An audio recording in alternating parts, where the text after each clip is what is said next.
এই ফুটবল খেলা মৌলিক ভাবে কোনো না জায়েজ খেলা না, জায়েজ, সম্পূর্ণ জায়েজ। আমরা শুধু আজকে ফুটবল খেলা নিয়ে কথা বলবো এবং অন্যান্য খেলার মূলনীতিটা বলে দিব আজকে, যে কোন খেলা জায়েজ কোন খেলা জায়েজ নাই। এই বিশ্বকাপ ফুটবল খেলা, এই খেলার শরীয়ী বিধান কি, ইসলাম কি বলে, আমরা আছি কোথায়, যাচ্ছিটা কোথায়, ফলাফলটা কি হবে। মৌলিক ভাবে তিনটা জিনিস যদি পাওয়া যায় তাহলে ফুটবল খেলা জায়েজ, ক্রিকেট খেলা জায়েজ। এই তিন জিনিস যদি না পাওয়া যায় ফুটবল খেলা হারাম, ক্রিকেট খেলা হারাম, যেরকম খেলাও হারাম, দেখাও হারাম, সহযোগিতা করা হারাম, টিভি কিনা হারাম, পর্দা কিনা হারাম, সবকিছু হারাম। ভাই যুবক ভাইয়েরা, এই তিনটা শর্ত যদি না পাওয়া যায়, আল্লাহর রাস্তায় পায়ে হাত দিয়ে বলি, আপনার উপার্জিত অংশ টাকা দিয়ে সহযোগিতা করবেন না, সময় দিয়ে সহযোগিতা করবেন না এবং সাপোর্ট করবেন না, দেখবেন না, এবং আপনার সন্তানদেরকে, আপনার অধীনস্থদেরকে না দেখার জন্য বারণ করবেন, নিজেও বাঁচবেন, তাদেরকেও বাঁচাবেন। হয়তো আমার আজকের আলোচনা অনেকের খারাপ লাগতে পারে, কিচ্ছু করার নাই। কোরআন হাদিস যাবে যেদিকে, আমাদের যাইতে হবে সেদিকে। হক কথাগুলো বলতে হবে, মানা না মানা।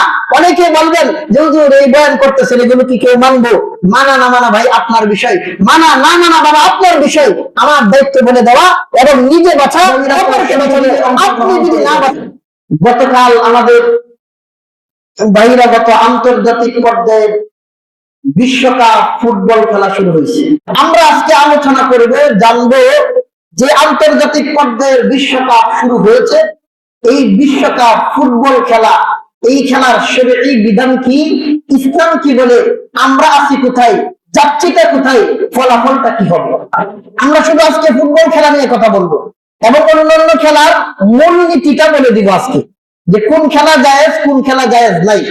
এই ফুটবল খেলা মৌলিক ভাবে কোনো না জায়েজ খেলা না, জায়েজ, সম্পূর্ণ জায়েজ। এখন মনে হয় কিছুটা একটু ভালো লাগতেছে নাকি? ফুটবল খেলা কি সম্পূর্ণ জায়েজ, তবে শর্ত সাপেক্ষে। ফুটবল খেলা, ক্রিকেট খেলা, ভলিবল খেলা, অন্যান্য যত খেলা আছে অধিকাংশ খেলায় জায়েজ, শর্ত সাপেক্ষে। আমভাবে আপনি যেইভাবে মন চাই সেইভাবে খেলতে পারবেন না। এখন আমরা দেখবো স্বাভাবিকভাবে শরীয়ত সুযোগ দিচ্ছে ফুটবল খেলা জায়েজ।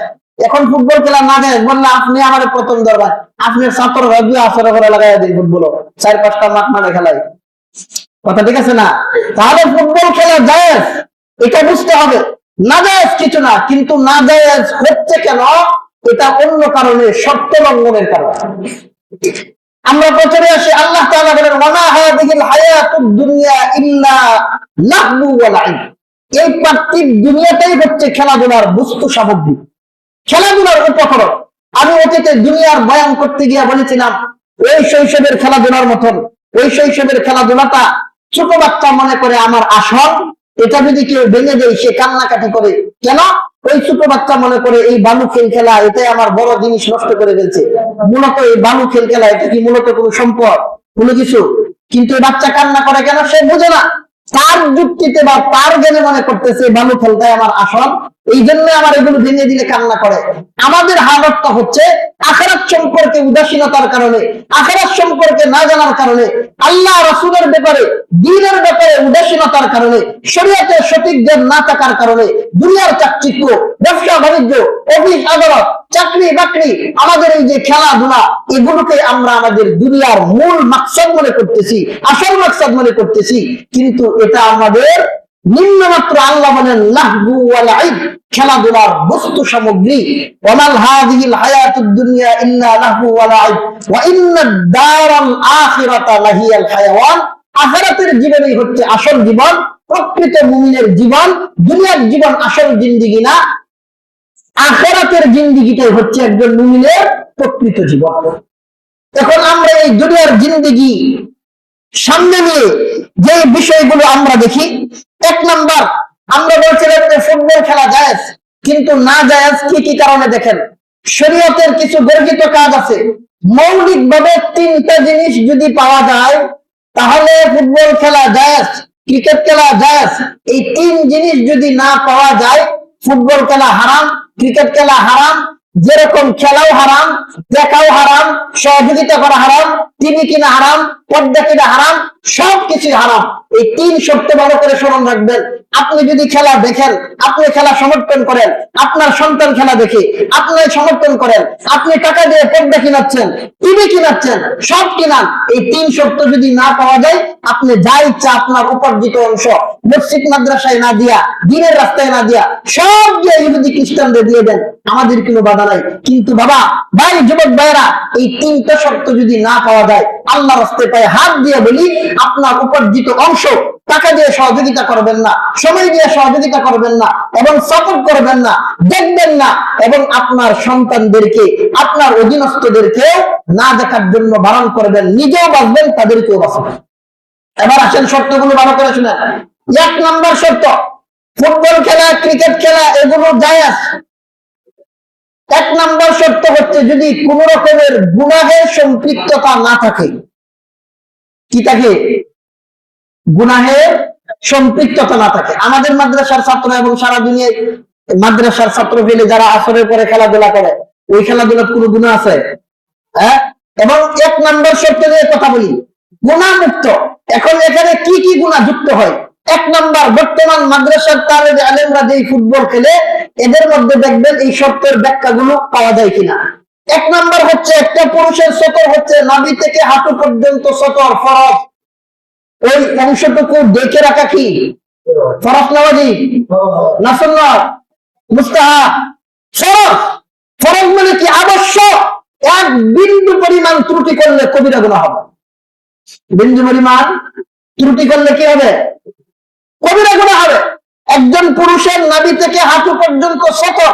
আল্লাহর নবী সাল্লাল্লাহু আলাইহি সাল্লাম হাদিসের মধ্যে স্পষ্ট বলেছেন, লা ইয়ানজুরুর রাজুলু ইলা আওরাতির রাজুলি ওয়া লা ইয়ানজুরুল মারআতু ইলা আওরাতিল মারআ। কোন পুরুষ অন্য অপর পুরুষের নাভি থেকে হাঁটু পর্যন্ত দেখা যেই রকম হারাম, একজন মহিলার জন্য তার সতরের অংশগুলো অন্য মহিলার দেখা হারাম। 1 খেতার নিচে 2 পুরুষ ঘুমানো হারাম, নিষেধ করেছেন নবীজি। 2 জন মহিলা একই কম্বলের নিচে ঘুমানো হারাম। নবী বলছেন এই কাজগুলো একদম আবশ্যকীয়। এই সতরের ব্যাপারে কেউ যদি আরেকজনের দিকে তাকায়, তাহলে তার আমলনামায় প্রতিটা নজরে কবিরা গুনাহ লেখা হবে। নাউযুবিল্লাহ মিন যালিক। এবার আসেন, আমাদের প্রচলিত মাদ্রাসার তালেবে আলেমরা, ওরা কি হাফ প্যান্ট খেলায়? শর্ট প্যান্ট খেলায়?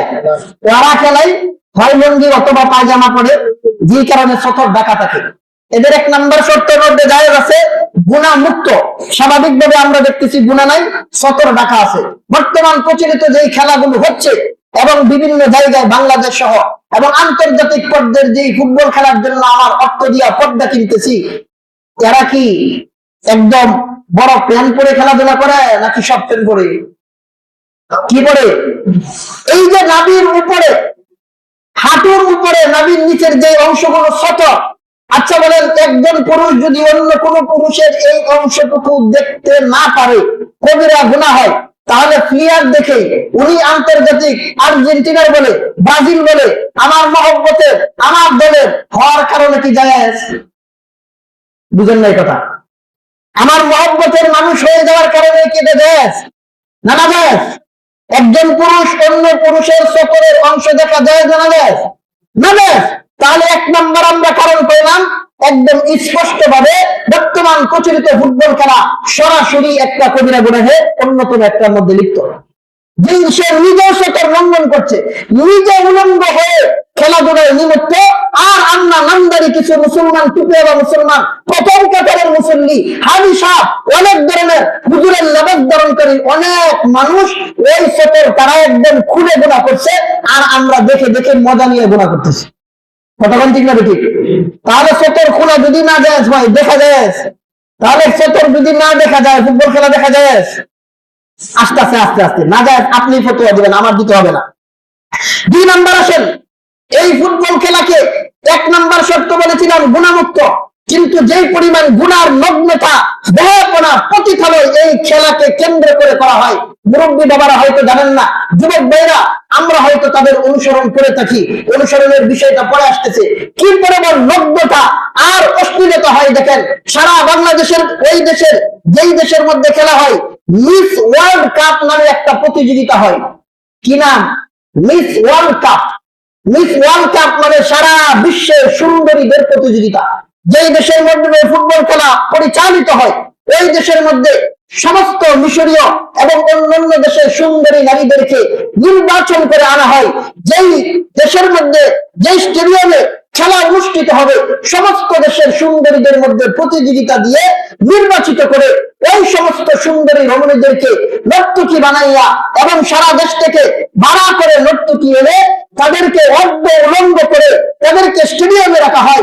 যখন খেলা উদ্বোধন করা হয়, যখন কোনো গোল হয়ে যায়, যখন কোনো আবেগময় মুহূর্ত আসে, এই নগ্ন নারীদেরকে দিয়া এই স্টেডিয়ামের মধ্যে নগ্নতার সহিত আনন্দ উল্লাস করে এদেরকে দিয়ে খেলা উদ্বোধন সহ পুরো 1 মাস ব্যাপী ওদেরকে দিয়ে রাত্রে যৌন কর্মিতা এবং এই তাদের উলঙ্গ দেহাপনা দেখিয়ে দেখিয়ে সারা দেশের মানুষকে আকর্ষিত করে রাখে। আচ্ছা বলেন, একজন নর্তকীকে দেখাইয়া একজন নারীকে অর্ধ উলঙ্গ করে এই নাচ গান করানো, এটা কি জায়েজ না নাজায়েজ? এটা কি গুনাহ নাকি গুনাহমুক্ত? গুনাহ কি গুনাহ না? তাহলে আমাদের খেলা দেখার 1 নাম্বার শর্তের মধ্যে পাইছিলাম গুনাহমুক্ত। এখন আমাদের প্রচলিত খেলা গুনাহমুক্ত না গুনাহযুক্ত? এবং একটা পত্রিকার খবর দেখলাম, যেই দেশের মধ্যে খেলা হচ্ছে অতীতের একটা পত্রিকার মধ্যে আসছে ওই দেশের যিনি প্রধান, রাষ্ট্রপ্রধান, উনি ঘোষণা দিয়েছিলেন যে ওই খেলাকে কেন্দ্র করে বিগত যে খেলা হয়েছিল ওই খেলা তথ্য দিচ্ছি, ওই খেলাকে কেন্দ্র করে কত বিলিয়ন শুধু নর্তকী দিয়া পতিতা দিয়া সারা দেশ থেকে যত মানুষ খেলা দেখার জন্য যায় এবং ওই দেশের যারা সাপোর্টার আছে, যারা দর্শক আছে, এদেরকে আপ্যায়নের জন্য ওই দেশের মধ্যে খেলাকে কেন্দ্র করে যেই পতিতাগুলো খোলা হয়েছিল, এই পতিতার মাধ্যমে ওই দেশের বিলিয়ন বিলিয়ন আয় হয়েছে। নাউজুবিল্লাহ। কি পরিমাণ পতিতা খুললে বিলিয়ন বিলিয়ন আয় হতে পারে? তাহলে আমাদের প্রচলিত যেই খেলা আমরা ফুটবল খেলা দেখার জন্য একদম পাগল করা হয়ে যায়, এটা কি গুনাহযুক্ত না গুনাহমুক্ত? সবাই বলেন গুনাহযুক্ত না গুনাহমুক্ত? আচ্ছা, 1 নম্বর খেলার শর্তের মধ্যে আমরা পাইলাম। 2 নম্বর হচ্ছে এই খেলা সময়ের বিশাল অপচয় হয়। সময় কিরকম? নামাজের খবর নাই, রোজার খবর নাই, পুরা সময় আমার দিনকে দিন যাচ্ছে। বাংলাদেশের মুসলমান বাংলাদেশের সময় অনুযায়ী যেই দেশের খেলা হয় ওই দেশের টাইম মেনটেন হয় না। অনেক সময় রাতের বেলা রাতকে রাত খেলার পিছনে যুব সমাজ এমনকি মুরব্বী বাবারা অনেকে এমন হিরিক দিয়া নামে, এশারের নামাজের খবর নাই, ফজরে ঘুম থেকে ওঠার খবর নাই, অথচ সারা রাত 3টা পর্যন্ত বৈশা পর্দার সামনে টিভির সামনে খেলা দেখতে ওই আল্লাহর বান্দার কোনো ঘুম তো দূরের কথা কেন্দ্রও আসে না। আসে না? নাই ঘুম আসে না, ঘুম তো আসে না, এত আবেগ নিয়ে দেখে যে কেন্দ্রটাকে স্পর্শ করে না। হাই হাই মুসলমান, কি আফসোসের বিষয়! এই যে সময় অপচয় করতেছি, কিয়ামতের মাঠে মানুষকে সময়ের হিসাব দিতে হবে। প্রত্যেকটা সেকেন্ডের হিসাব যদি আল্লাহ চাই, দেওয়ার কোন সুযোগ আছে? দেওয়ার সুযোগ আছে? সুযোগ নেই। সংক্ষেপে বলি, সময় আমাদের শেষ। তারপরে সব থেকে বড় যে বিষয়টা, যুবক ভাইরা ভালো করে শুনবেন, বৃদ্ধ বাবারাও, আমরা যারা দল সাপোর্ট করে থাকি, এই যে মেসি বলেন, রোনাল্ডো বলেন, আর্জেন্টিনার বলেন, ব্রাজিল বলেন, এরা কোন মুসলিম সম্প্রদায় না, ওরা হচ্ছে খ্রিস্টান, কাফের, অমুসলিম। আর আল্লাহ স্পষ্ট করে বলছেন, ইয়া আইয়ুহাল্লাযীনা আমানু লা তাত্তাখিযুল ইয়াহুদা ওয়ান নাসারা আউলিয়া। হে ঈমানদার মুসলমান দাবিদার, আখিরাতে যারা বিশ্বাসী, কোরআনে যারা বিশ্বাসী, রাসূলে যারা বিশ্বাসী, লা তাত্তাখিযুল ইয়াহুদা ওয়ান নাসারা আউলিয়া, তোমরা ইহুদি নাসারা ও মুসলিমকে বন্ধু হিসাবে গ্রহণ করো না। এই আয়াতটি আমার না কোরআনের? কিসের আয়াত? আল্লাহ আরেক আয়াতে বলেন, ইয়া আইয়ুহাল্লাযীনা আমানু লা ইয়াত্তাখিযুল মুমিনুনাল কাফিরিনা আউলিয়া মিন দুনিল মুমিনিন ওয়া মান ইয়াফআল যালিকা ফালাইসা মিনাল্লাহি শাই। স্পষ্ট আল্লাহর ঘোষণা। যেই মুমিন আখিরাতে বিশ্বাসী কোন মুমিন যদি কোন অমুসলিমকে বন্ধু হিসেবে গ্রহণ করে, ভালোবাসার পাত্র হিসেবে গ্রহণ করে, মহব্বতের মানুষ বানায়, দিল থেকে অন্তরঙ্গ বন্ধু বানায়, আল্লাহ বলেন, ও ঈমানদাররা, তোমরা শুনে রাখো, কিয়ামত পর্যন্ত আনেওয়ালা উম্মতদেরকে নবী জানায় দাও, মুসলমান হইয়া ইহুদিদেরকে অন্তরঙ্গ বন্ধু বানাইলো, ভালোবাসার পাত্র বানাইলো, মহব্বতের মানুষ বানাইলো, তার জন্য জীবন পর্যন্ত উৎসর্গ করে দেয়, তার জন্য টাকা বিলিয়ে দেয়, তার জন্য সময় অপচয় করে, তাদেরকে জানায় দাও, আমি আল্লাহর সাথে তাদের ইমানের কোনো সম্পর্কই নেই। কন্যা নাউজুবিল্লাহ। আল্লাহর সাথে যদি সম্পর্ক না থাকে পার হওয়া যাবে? পার হওয়া যাবে? হয়তো আমার আজকের আলোচনা অনেকের খারাপ লাগতে পারে, কিচ্ছু করার নাই। কোরআন হাদিস যাবে যেদিকে আমাদের যাইতে হবে সেদিকে, হক কথাগুলো বলতে হবে। মানা না মানা, অনেকে বলবেন যে হুজুর এই বয়ান করতেছেন এগুলো কি কেউ মানবো? মানা না মানা ভাই আপনার বিষয়, মানা না মানা বাবা আপনার বিষয়। আমার দায়িত্ব বলে দেওয়া এবং নিজে বাঁচা, অপরকে বাঁচানো। আপনি যদি না বাঁচেন, আমি কিন্তু এই মনসুন তুষের পক্ষ থেকে আল্লাহ আমাকে জবাবদিহি করবে না যে তুমি কেন জানাইলে না, কোরআন হাদিস শিখেছিলা কেন তুমি জানাইলে না। এই দায়িত্ববোধ থেকে একজন খতিব সাহেব হিসেবে, আলেম হিসেবে এটা জিম্মাদারি। এবং শুধুমাত্র একজন আলেমের না, আল্লাহ বলছেন ওয়ালতাকুম মিনকুম উম্মাতুন ইয়াদউনা ইলাল খায়রি ওয়া ইয়া'মুরুনা বিল মা'রুফ ওয়া ইয়ানহাউনা আনিল মুনকার। শুধুমাত্র আলেমের দায়িত্ব না, শুধুমাত্র মুফতি সাহেবের দায়িত্ব না, শুধুমাত্র ইমামের দায়িত্ব না, প্রত্যেকটা নেক কাজের আদেশ করা, অসৎ কাজ থেকে বাধা দেওয়া, অসৎ কাজ থেকে নিজে বাঁচা, অন্যকে বাঁচানো প্রত্যেকটা মুমিনের দায়িত্ব। ওয়ালতাকুম মিনকুম উম্মাতুন ইয়াদউনা ইলাল খায়র। উম্মতের মধ্যে একটা দল এমন যারা কল্যাণের দিকে মানুষকে আহ্বান করবে, সৎ পথে আদেশ করবে, অসৎ পথ থেকে বাধা দিবে। এখন আমরা যারা বাধা দিব, মুরব্বী বাবারা, অভিভাবকরা, এখন আমরা নিজেরাই টাকা দিয়ে 1000 যে ফর্দা একটা লইয়ে গা, কথা বলে না আছে না নাই? আমার সামনে যারা বসে আছেন এখানে অনেকে চাঁদা দিচ্ছেন, আমার জেলে আছে, চাঁদা দিচ্ছেন, আপনারা মিলে পর্দা আনছেন, মাদ্রাসা মহল্লাতে পর্দা আছে। কন্যা নাউজুবিল্লাহ। পাবেন সাজা পাবেন, যেমন আরাম, আরাম দেখতে যেমন সাজাটাও কিন্তু এরকম। শুনে রাখেন, হিসাব মিলেন কিয়ামতের মাঠে কিন্তু যদি হাসরের মাঠে বিচারের আওতাধীন আসেন, তওবা না করে যদি ফিরে না আসেন, ওই দিন মায়ের খাইবেন আর আমি আজিজির কথা মনে করবেন। ওই যে কইছি রে মজার সাজা এখন তো ঠিকই জ্বলতেছে, ওই দিন মনে হবে। কারণ আল্লাহ স্পষ্ট করে বলছেন যে আর্জেন্টিনার জন্য, ব্রাজিলের জন্য আপনি নিজের জীবন উৎসর্গ করে দিচ্ছেন। আরে ভাই ওরা তো অমুসলিম, ওদেরকে তুমি আদর্শবান বানাই না কেন? আল্লাহ নবী হাদিসে বলছেন মান তাশাব্বাহা বিকওমিন ফাহুয়া মিনহুম। যে যার সাথে যে অন্যের দলের সাদৃশ্যতা গ্রহণ করে, যেই দলের সাদৃশ্যতা গ্রহণ করবে সেই দলের হবে। এই আর্জেন্টিনার ব্রাজিল অন্য যত দল আছে ওরা বলছে অমুসলিম, অমুসলিমদেরকে তুমি তোমার আদর্শ বানাইছো কেন? তাদের স্টাইলে তুমি জার্সি বানাও, তাদের স্টাইলে চুল রাখো, তাদের স্টাইলে চলাফেরা করো কেন? মদিনার মুহাম্মদ কি আদর্শ হিসেবে তোমার জন্য যথেষ্ট নয়? তুমি কি তাকে আদর্শ হিসেবে মানতে পারো না? রাসূলের আদর্শের মধ্যে কি পোশাকের আদর্শ নাই, চুলের আদর্শ নাই, চলাফেরার আদর্শ নাই? রাসূলের আদর্শ তোমার ভালো লাগে না, মেসির আদর্শ তোমার ভালো লাগে, রোনালদোর ভালোবাসা ভালো লাগে, ব্রাজিলের আদর্শ তোমার ভালো লাগে। বাংলাদেশের ইতিহাসে এরকম হয়েছে। এই বছরও দুঃখের বিষয়, এই বছরও কয়েকদিন আগে সম্ভবত ব্রাজিলের না কোন দেশের পতাকা টানাইতে গিয়া গাছের আঘাত উঠে যুবক কারেন্টে শেষ। কার জন্য তুমি জীবনটা দিয়ে দিলা? কার জন্য তুমি জীবনটা উৎসর্গ করলা? এবং কি কিছু মুরব্বী, আপনাদের মতন মুরব্বী নিজের জমি বিক্রি করে পতাকা বানানোর জন্য 30% 60% জমি বিক্রি করে দিছে। কন্যা নাউজুবিল্লাহ। জানে কি জান্নাতের টিকিটটা কামাইতেছে? জমি বিক্রি করে দিয়া পতাকা বানানোর জন্য জমি বিক্রি করে দিছে মুরব্বী মানুষ। খবরে আসছে ডাইরেক্ট চ্যানেলে, টিভি চ্যানেলে, হয়তো আপনারাও দেখে থাকবেন অনেকে। কি পরিমাণ ভয়ঙ্কর! এটা একটা ফিতনা।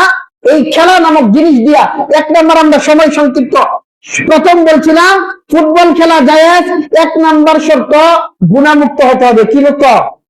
আর বর্তমান প্রচলিত যে ফুটবল খেলা সম্পূর্ণ গুনাহযুক্ত, একদম গ্যালারি সহ নর্তকীর কথা বললাম, নাচ গান সবকিছু হয়। আপনি খেলা দেখবেন, আপনি বলবেন যে হুজুর আমি হাজী সাহেব, আমি প্রথম কাছারে মুসল্লি, আমি শুধু খালি খেলাটাই দেখি, মাঝে মাঝে যে হেই ক্যামেরা ধরে আমি দেখি না, চলবে? ওইটাই তো দেখা যায়। খেলোয়াড়দেরকে প্রথম 17 গুনাহ, যতক্ষণ আপনি দেখবেন আপনার আমল নামায় কবিরা গুনাহ হতেই থাকবে। এখন কবিরা গুনাহ হবে আপনি জানেন, এখন আপনার কাছে আপনাকে আল্লাহ বিবেক দিয়েছেন। এগুলো শোনার পর আপনি খেলা দেখতেও পারেন, নাও দেখতে পারেন। আপনি দেখলে আপনার এই মজার সাজা আপনি পাবেন, আপনি না দেখলে এই মজাও নেওয়ার দরকার নাই, সাজারও দরকার নাই। বরং আমাদের উচিত আখিরাতের সামানা তৈরি করা।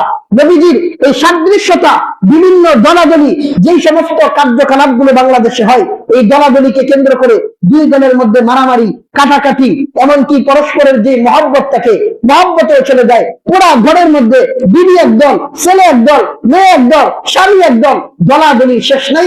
এই খেলাকে কেন্দ্র করে মূলত মুসলমানদের ঈমান হরণের জন্য, নামাজ থেকে সরানোর জন্য, আখিরাতমুখী না করার জন্য, দুনিয়ার পিছে লেগে দেওয়ার জন্য এই সমস্ত নর্তকী দিয়া, এই সমস্ত যৌন কর্মী দিয়া, এই সমস্ত সুন্দরী তরুণী দিয়া মুসলমানদের ঈমান হরণের, এটা ইহুদিদের, খ্রিস্টানদের, অমুসলিমদের একটা চক্রান্তের নামান্তর। এই জন্য আমরা যে ফুটবল খেলায় মাদ্রাসার ছাত্ররা বলছিলাম, এই খেলা জায়েজ হবে যদি 1 নাম্বার শর্ত পাওয়া যায়, গুনাহমুক্ত। 1 নাম্বার শর্ত কি? গুনাহমুক্ত। আপনি যেখানেই খেলেন বা খেলা দেখেন, যদি দেখেন গুনাহের সাথে যুক্ত, আল্লাহর রাস্তায় আপনি এই খেলা খেলবেন না, এই খেলাতে যুক্ত হবেন না। অথচ আফসোসের বিষয়, দুঃখের বিষয়, আমাদের এই মাদ্রাসা মহল্লার মধ্যে মুরব্বীরা, যুবকরা টাকা দিয়ে, চাঁদা দিয়ে, অথচ মসজিদে 2 টাকা দেওয়ার তার সামর্থ্য নাই, মাদ্রাসায় 2 টাকা দেওয়ার সামর্থ্য নাই, বা যদি দেওয়া হয় 1 মাসে, 1 বছরে 2 5 টাকা, 10 টাকা, 500 টাকা দেওয়া যায় না, অথচ খেলার লাগে 1000 দিয়ে দিতেছে। আছে না নাই? আছে না নাই? আরে না থাকলে 20,000 30,000 টাকা দিয়ে পর্দা আসছে কিভাবে? 50,000 টাকা খরচ করে এত বিশাল বড় বড় পর্দা আনছে কিভাবে?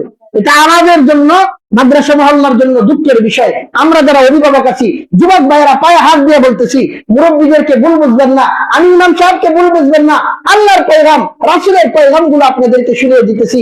এই সমস্ত যত দল আছে, এগুলো হচ্ছে অমুসলিম, এদের সমর্থন করা, এদেরকে বন্ধু বানানো, এটা মুমিনের জন্য কাম্য নয়। বরং তাদেরকে যদি মহব্বত করি, দিলে যদি তাদের মহব্বত থাকে, মেসি অমুসলিম হওয়ার কারণে সে জাহান্নামী, আপনি আমার হাসর কিন্তু তাদের সাথেই হবে।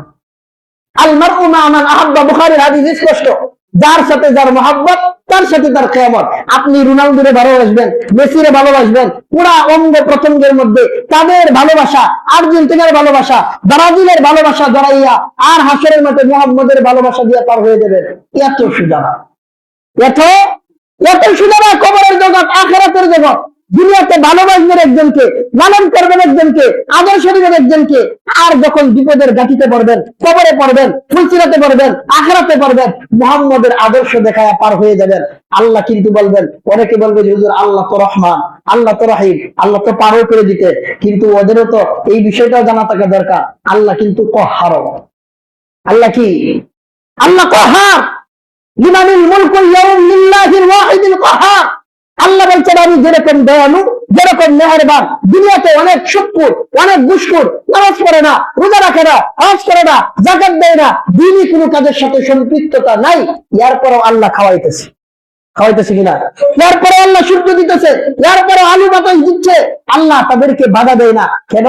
আল্লাহ হচ্ছেন রহমান। ওই রহমান রহিমের দয়া আল্লাহ দুনিয়াতে দেখাইতেছেন, কিন্তু ওই আখিরাতে কিন্তু রহমান রহিমের পরিপূর্ণ দয়া কাফের মুশরিকদের জন্য হবে না। দুনিয়াতে নামাজ না পড়লেও খাওয়া বন্ধ করে না, দুনিয়াতে গুনাহের লাইনে চললেও আল্লাহ খাবার বন্ধ করে না, আল্লাহ সুদের আলো বন্ধ করে না, আপনি আমার শক্তিকে আল্লাহ হরণ করে না, সুযোগ দেয়। কারণ রব হচ্ছেন রহমান, দয়ালু। কিন্তু সেদিন আল্লাহ কাহারের রূপ ধারণ করবে। আসো, আজকের রাজত্ব কার, কে কি অপরাধ করেছিল, তাই কি ভাই আল্লাহ তাআলা হিসাব দিবে। বলুন ভাইরা, যদি আজকে আমরা এই গুনাহের ইহুদি খ্রিস্টান পরিচালিত এই গুনাহের দিকে যদি আমরা ধাবিত হই, তাহলে আমাদের আখিরাত অন্ধকারাচ্ছন্ন হয়ে যাবে, জাহান্নামের দিকে যাওয়া হবে। এজন্য আমরা এই খেলা, ফুটবল খেলা, বর্তমান প্রচলিত খেলা আমরা দেখবো কখন? 3 শর্ত পাবো না যখন। 1 নাম্বার শর্ত হচ্ছে গুনাহ মুক্ত হওয়া। 2 নাম্বার শর্ত, এটা হচ্ছে সংসারের কোনো ক্ষতি না হওয়া। সংসারের কি না হওয়া? ক্ষতি না হওয়া। যে বাজারা খেলা দেখেন, খেলার আয়োজন করেন, তার ব্যক্তি জীবনে কোন রকমের ক্ষতি হয় না এমন আছে? দিনকে দিন গ্যালারি উদ্যানে খেলা দেখতেছে, দিনকে দিন রাত ভর খেলা দেখতেছে, সময়ের অপচয় এটার মধ্যে আছে। 3 নাম্বার যেটা, এটা হচ্ছে এই খেলা জায়েজ হবে তখন খেলার মধ্যে 3 নাম্বার শর্তটা শারীরিক ব্যায়াম। হাদিসের মধ্যে আসছে খেলাধুলার ক্ষেত্রে 3 ধরনের, তীরন্দাজি, সাঁতার কাটা, অন্য অন্য খেলা হাদিসের মধ্যে জায়েজ আছে। কখন? ব্যায়াম থাকবে যখন, আপনার উদ্দেশ্য যখন শরীর চর্চার জন্য, হ্যাঁ, পরিপূর্ণ পর্দা মেনটেন করে আপনি যখন খেলাধুলা করবেন শরীর চর্চার জন্য, আপনি সারাদিন না, সময় মেনটেন করে আপনার অন্যান্য ক্ষতি যেন না হয়, এইভাবে সামান্য অল্প সময় খেলা জায়েজ। এখন বলেন, বর্তমান এই যে সময়ের খেলা, এটা কি শরীর চর্চার কোনো আভাস আছে? বর্তমান প্রচলিত যে বিশ্বভাগ, এটাকে কেন্দ্র করে সমস্ত জুয়া, জিনা, ব্যভিচার এই পরিমাণে হচ্ছে। যুব সমাজকে ধ্বংস করে দিচ্ছে এই খেলা। জুয়ার মাধ্যমে, সরাসরি খেলার মধ্যে সামনাসামনি বৈশাখ তারা বাজি ধরতেছে। অনলাইনে বিভিন্ন অ্যাপস আছে, এই অ্যাপসের মাধ্যমে বাজি ধরতে অনেক পরিবার তার অনেক সম্পদাদি বিক্রি করে এই খেলাকে উপেক্ষা করে তারা নিঃস্ব হয়ে যাচ্ছে। যেমন কি গত খেলার কিছু রিপোর্ট এমন আছে, নিজের দল হেরে যাওয়ার কারণে, নিজের দল পরাজয়ের কারণে নিজেকে অনলাইনে পড়ে গেছে, আত্মহত্যা করে ফেলছে। আশ্চর্যের বিষয়, এই মানুষের কি অন্তরে, অথচ মুসলমানের ঘরের সন্তান, একটা দল, যেই দল চিনে না, তার বাবাও চিনে না, 14 গোষ্ঠী চিনে না, নিজেও কোনোদিন যায় নাই, নাম শুনেই দেখাও নাই কোনোদিন, ওদের পিছনে এত পাগল, নিজের প্রাণ উৎসর্গ করে দেয়। এই জন্য সম্মানিত মুসলিম একরাম, আমাদের সময় শেষ। আমরা যে বিষয়টা, এই শরীর চর্চা যদি থাকে, শরীর চর্চার উদ্দেশ্য থাকে, গুনাহ মুক্ত থাকে, এবং যদি বাহ্যিক এবং আর্থিক এবং যদি পারিবারিক ভাবে ক্ষতি না থাকে, সময় অপচয় যদি না হয়, তাহলে আমরা এই সময় সাপেক্ষে আমরা খেলতে পারবো।